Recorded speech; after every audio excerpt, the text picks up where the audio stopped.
Welcome to Shameless Leadership. I'm your host, Sarah Dean. This show is for women leaders who are committed to advancing both their own leadership and the leadership of those around them. In each episode, I offer practical strategies and inspiring stories to help you become a more confident, compassionate, and curious leader. The truth is, you were born to lead. So let's start now, together.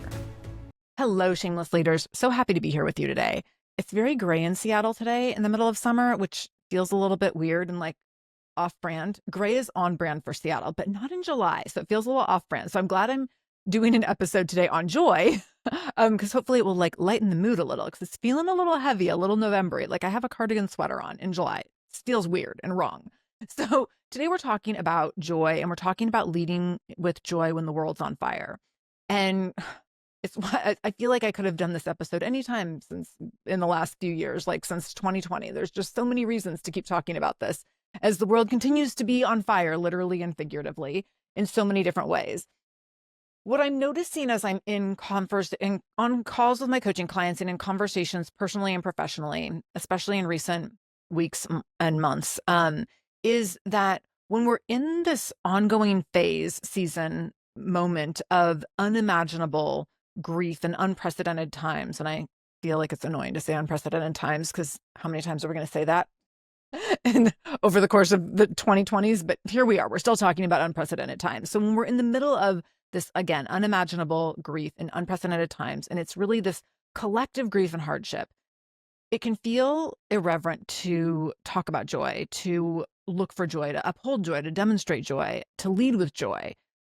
But what's really important when we are experiencing this collective grief and hardship, especially in the middle of global conflict and political instability and crisis after crisis after crisis, and seeing large scale inequity and inequality around us, and seeing ongoing forms of injustice around us, it becomes really, really important that we are grounded by joy as a form of leadership and as a form of resistance.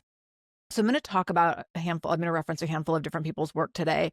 And the first person I want to reference is someone who I've interviewed her before. She's a friend of mine. We got to know each other through my interviewing of her, but really through the beautiful work that she did in her book called Joy is My Justice.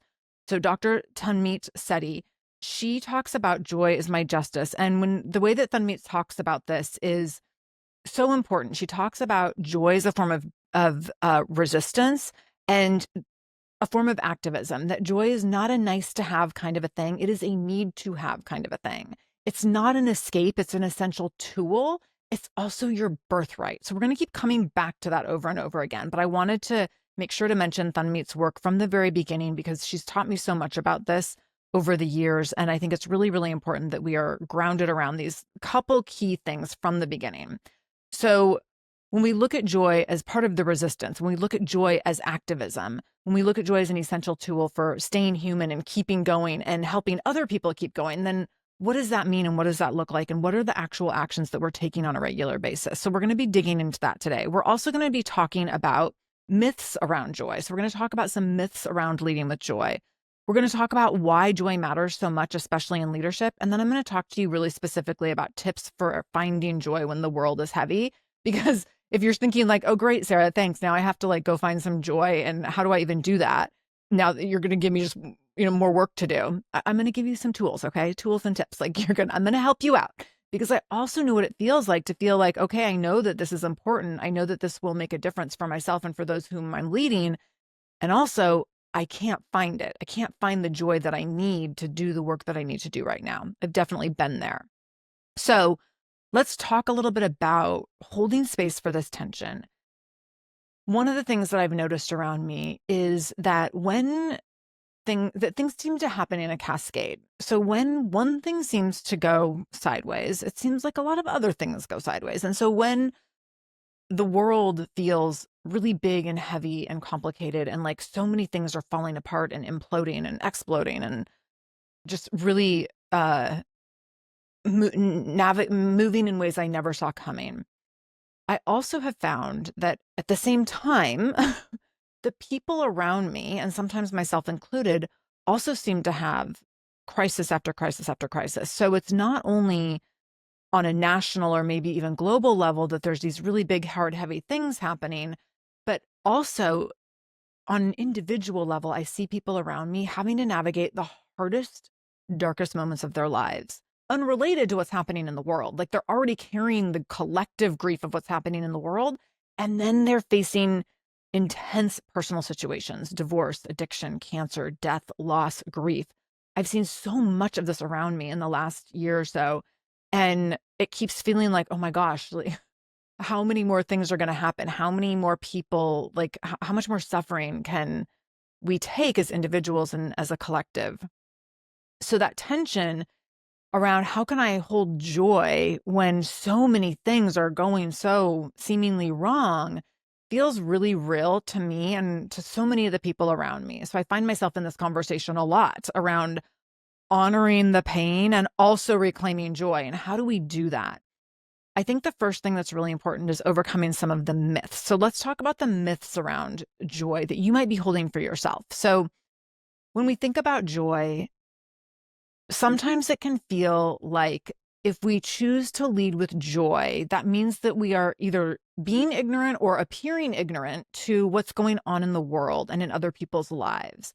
And that is not what we're doing here. So when we choose to lead with joy and when we choose to model joy and we choose to embrace joy on a very regular and consistent basis, it is not about denying, ignoring, overlooking, deflecting that all the hard things that are happening. It's really acknowledging the grief and the weight around what many people are holding right now and acknowledging that as humans, we get to hold space for both, that we get to acknowledge this is hard and heavy and this is horrendous, that I'm mad about this. I'm angry. I want to do something about this. I am doing something about this. I'm getting involved. And alongside the anger and the frustration and the fatigue and the burnout, maybe, that I can also hold space for this joy and that I can also hold space for something that feels good and fulfilling, because that's going to be a necessary component or ingredient in the keeping going. So that's the first myth, that leading with joy doesn't, the myth being that leading with joy means you're being ignorant to what's going on around you. And that's not true.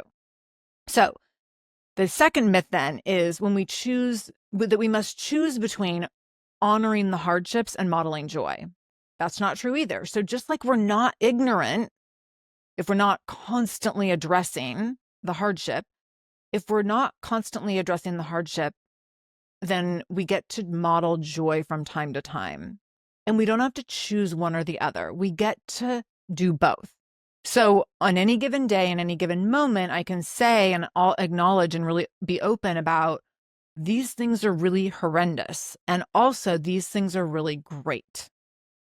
We get to then be informed and feel the joy. We get to be a responsible leader in acknowledging what's happening, and we get to feel good. Okay. So one of the things that Thanmeet says in her book, Joy is My Justice, which everyone should read or listen to the audio. She does the audio. It's amazing. She says, joy is a fundamental human right. It is and always was yours to claim. It is a fundamental human right.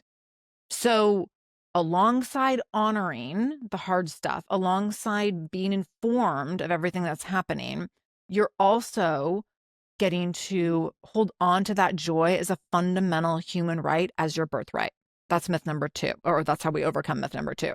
Myth number 3 is if we model joy, others won't do the work that we need them to do to work, make the world a better place. So it's almost like if we model joy, then people are going to think, well, it's okay to just be in joy all the time and we don't have to do the hard work. No.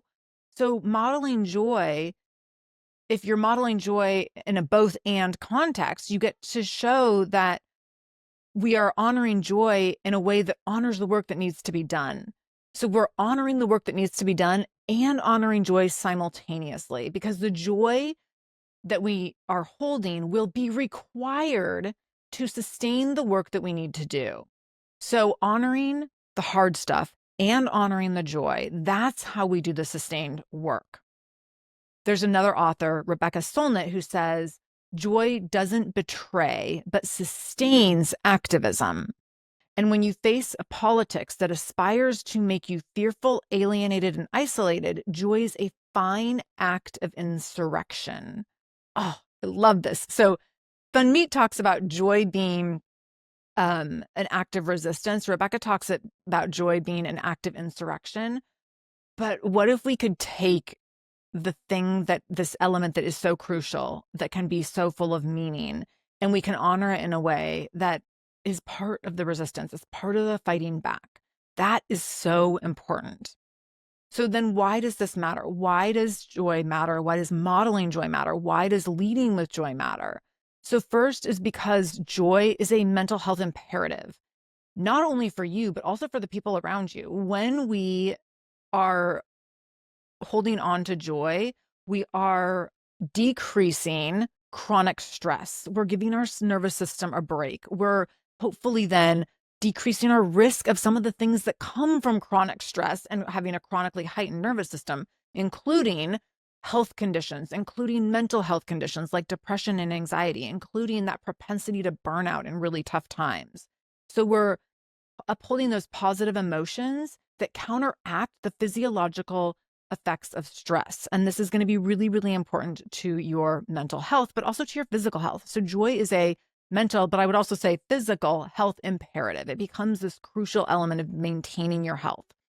So leaders who foster and embody positive emotions have teams with higher morale and less turnover and more creativity. They have that keeping going mentality. They have that stick with itness that's going to be missing if everyone is only in a constant state of suffering and collective grief. So yes, the collective grief is there. Yes, the suffering's there. Yes, we acknowledge it. And also we acknowledge the counterpart that is honoring joy. The second reason why joy matters so much, especially in leadership, is that joy is contagious and it changes systems. Joy is socially contagious. We mirror the moods of those around us. So if everyone around me, and we've all experienced this, you go into a situation and everyone is really heavy and down, you feel that weight, right? And then you carry some of that weight with you. You can't help but take it on. And the more empathetic you are and the more empathic you are, the more you take it on. So joy works the same way. Positive emotions work the same way. Emotions are socially contagious. So if I go in and I'm in a situation where there's a lot of high and positive emotions, I'm absorbing that energy, and that's going to impact my ability to then carry those high positive emotions. A Harvard study found that when one person experiences joy, it increases the livelihood that their close contacts feel joy by 15 to 34%. So when you experience joy, you increase the chances of those around you experiencing joy as well. So when we are demonstrating joy, when we're modeling joy, it can be contagious because that joy and positive emotions allow us to be in those higher energy states, to be in more creative states. We're better problem solvers. We're better collaborators. We're better at changing the things that need to be changed. We're better at figuring out solutions to the problems that are plaguing us, which allows us, again, to be in that place of showing up for the resistance and being in a place of being an activist and showing up for the activism. So this becomes really, really important in terms of being a change leader as well. And then the third reason this is so important is, as I mentioned, from Thun Meat, but also I'm going to quote another amazing author here in just a minute, is that joy is a birthright. It's not a reward. And so often we get confused with it, joy feeling like it needs to be a reward. Like I need to do all the hard, messy things and fix everything before I can do the joyful stuff. And that's not true. That joy is an important part of every single day. It's not something that we have to earn. So Audre Lorde says, caring for myself is not self-indulgence. It is self-preservation. And that is an act of political warfare. So now we have three incredible authors who are talking about joy as an act of resistance, joy as an act of insurrection, joy as an act of political warfare. If you are like me and you are up for a good cause on any day, in any moment, this is like nectar. This is like music to my ears. Like, tell me what I need to do to be part of the resistance and tell me that it's joy. Like, joy will be my ultimate revenge, which makes me feel really good. And I've actually been on calls with a couple of clients recently where they have been in situations where people who've been struggling around them have tried to take them down. And I've said more than once recently, like, but what if you taking care of you and finding joy for yourself in this moment was your revenge, was your way of showing someone else, like, you don't get to take me down with you. If you're in a toxic relationship, whether it's a personal or professional one, if there's someone who's just like making life real messy right now, for you to be like, do your thing, but like, I don't have to do that with you. That I get to do this. I get to do this my way. Let that joy be your revenge. So joy is not something that we earn after we solve a problem or after we fix something. It's what sustains us while we're trying to fix it. And leveraging that joy is how we keep going. This is going to be so imperative, especially when we're in it for long term. I mean, I feel like there's so many things right now where we're like looking down a multi-year pipeline, potentially multiple generation pipeline to recover and take back some of what's been lost in recent times. And when we're looking at a multi-year, multi-decade, or multi-generation pipeline of problem solving, we have to find ways to sustain ourselves through carrying those positive emotions, right? So how do we do this? This is the fun part. This is how we actually get to find the joy. So let's talk about that. What are the things we actually can do to find joy, to create joy, to model joy, and to lead with joy when the world is so incredibly heavy? So the first thing you're going to do is, I call this joy hits, but this is like micro joy. So this is deciding, how are you going to intentionally find small bits of joy on a very frequent basis. So this is small, intentional, little moments of delight. So this might be that first cup of coffee in the morning, but really noticing it. It might be a photo memory pops up on your phone and, of your kid when they were a baby, and really paying attention, like letting yourself sit in that moment and noticing, like, oh my gosh, look at their cheeks and their smile and the drool and their little gummy, toothless grin, all those things. It might be sending a friend a funny meme. It might be holding hands with your partner. It might be holding hands with your kid. It might be getting outside and noticing that like something smells really good. It might be noticing warm air on you in the middle of summer, or noticing the feeling of the sunshine when it hits your skin. So these little things are joy hits. And I talked about this so much during the pandemic, where like on any given day, we just didn't know what was going to come our way, which I feel like we're in that a little bit now too.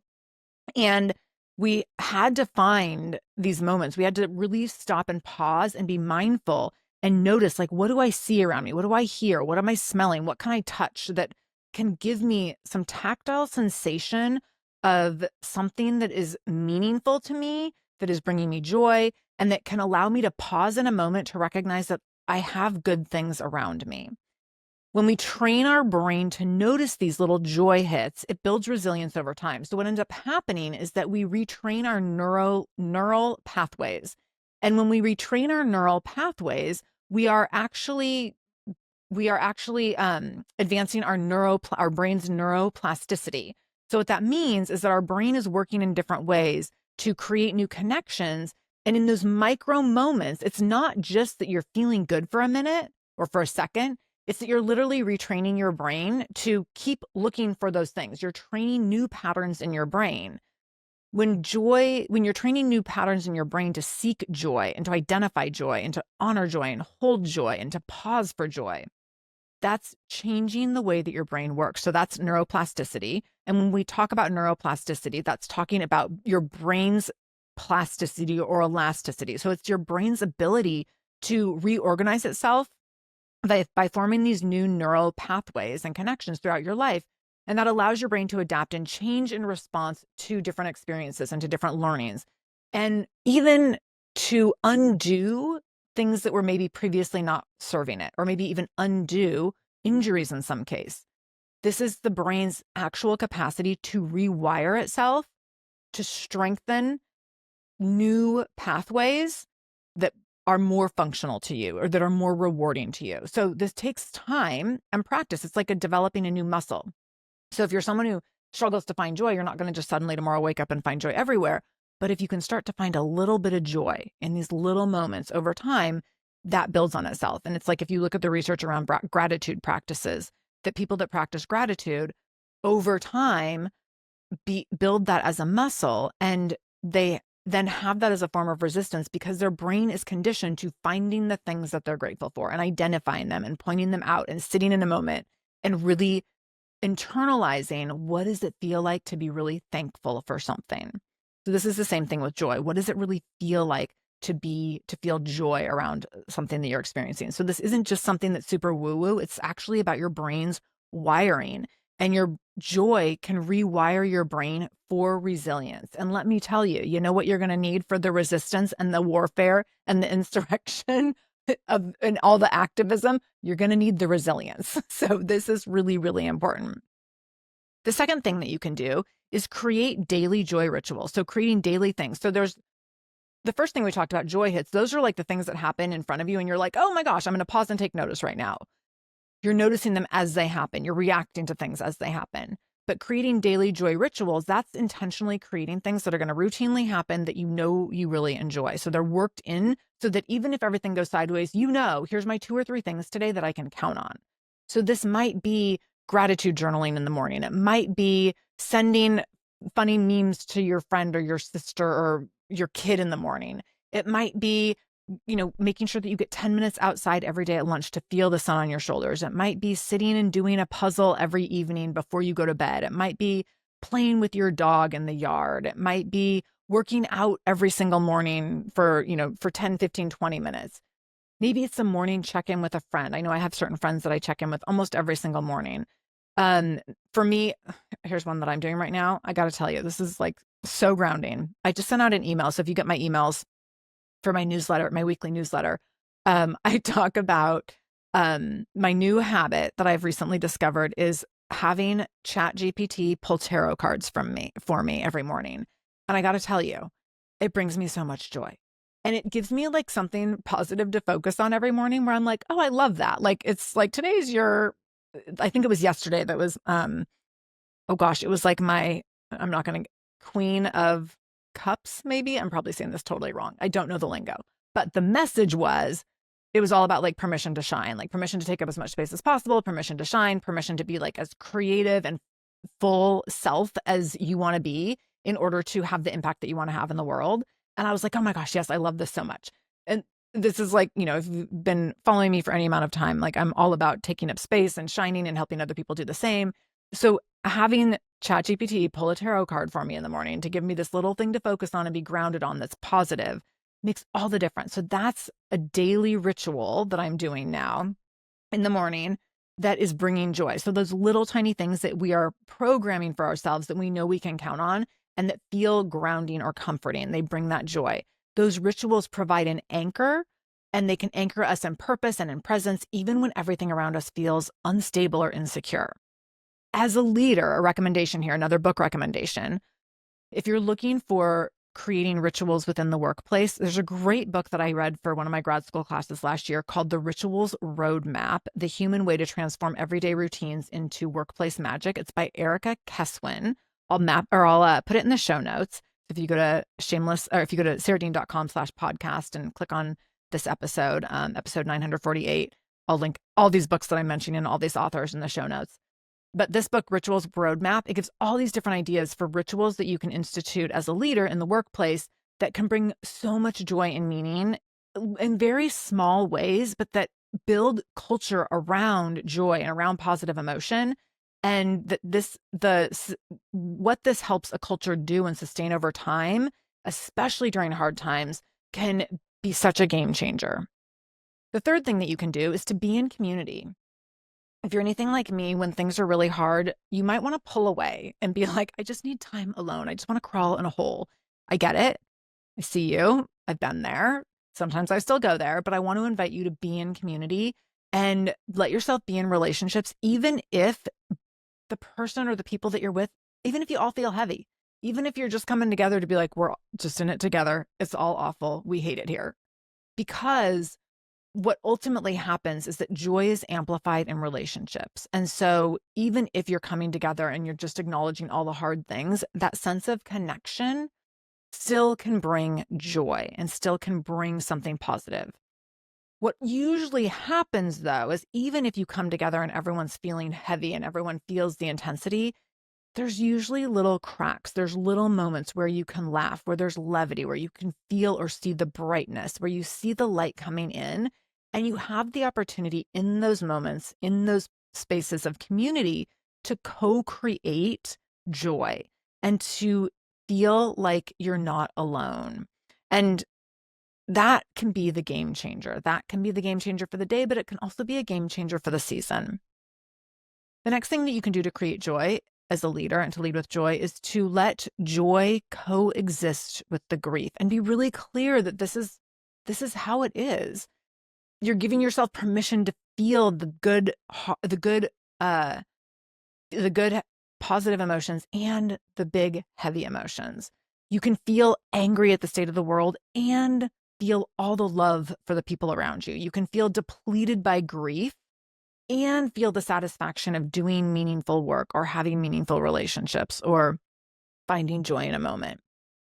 So how can you be really conscientious about holding that space for those things to coexist so that you are constantly acknowledging that both and?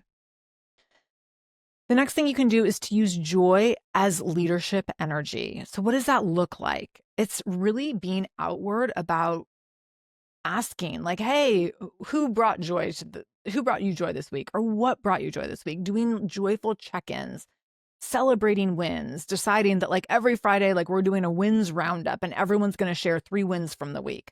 Being a model of that emotional range, that this was a hard week and here's the things that we need to work on for next week, or here's where we've had some obstacles. And also here's where I've seen some really great moments and we're going to honor that. So how are you celebrating wins? How are you being that model of emotional range that shows the peaks of the good stuff in the coexisting with the tough stuff? When you show up grounded in honest joy and authentic joy while honoring the hard stuff, people will trust you more, not less. When you're only carrying space for the hard stuff, people start to feel a sense, or can start to feel a sense of instability and insecurity because they're not sure how you're doing. They're not sure where things are going to end up. They're not sure about your resilience. So if you're only acknowledging the heavy and the hard, the people around you are probably feeling some uncertainty about your ability to be a resilient leader, your ability to lead in this time. And that's going to potentially undermine trust rather than build it. So be careful that when you're trying not to be ignorant and demonstrate ignorance around the heavy stuff in the world, that you're not so caught up in the heavy stuff that you aren't demonstrating or modeling resilience in a way that allows people to see your joy and build trust that you're strong enough to weather this and that you're strong enough to still be able to laugh sometimes. You're strong enough to still be able to show up and bring joy by modeling joy and also bringing joy to the people on your team. And then the last tip here is for you to let joy be your revenge. So as we've talked about, letting joy be the resistance, letting it be your form of activism, letting it be the insurrection, letting it be the warfare, letting joy be your revenge, showing that you don't owe a person who wronged you your rage. You're going to show up with joy, showing that you have the power to regulate in a way that's productive and meaningful to you, and that joy is part of that. Showing that you won't be denied joy as your birthright, no matter how much someone, politicians, the country, or the world takes from you. Showing that elements of your power can be taken from you. For many of us, they have been taken. I mean, if you're a woman, elements of our power have been taken from us in recent years, but you still have the power to manifest joy. One of the most powerful things that we can do when we feel powerless or when certain forms of power are taken from us is to identify what are other areas that we still have power, and then how will we leverage them? And this is one of the ways that we can do that. So I want you to think about, how can you let joy guide you today, tomorrow, this week, next week? That joy is not ignoring the pain or a betrayal of the pain, that it's the antidote. It's the balm. It's the strategy. It's your birthright. It's the birthright of those around you. And when you model it, you give it to them. And it's also an extremely powerful form of leadership. So I hope this was helpful. If you have people around you who are struggling to find joy right now, please share this episode with someone who's feeling down, who's feeling hopeless, who's feeling burned out, who's feeling like, oh my gosh, I don't know how much more of this heaviness I can take. This is hard, yes, and we can still hold space for joy. We can experience joy every single day, and you are never in this alone, because I'm in this with you always. Thank you for allowing me to spend time in your ear today. If you liked this episode, be sure to subscribe to this channel. To learn more about my speaking, training, and coaching services, visit sarahdean.com. That's SARADEAN. I would also love for you to connect with me on LinkedIn at sarahdean.com/LinkedIn or on Instagram at sarahdeanspeaks. I love hearing from my listeners. Thank you for showing up for yourself today. I see you, I hear you, and I'm holding space for you today and every single day.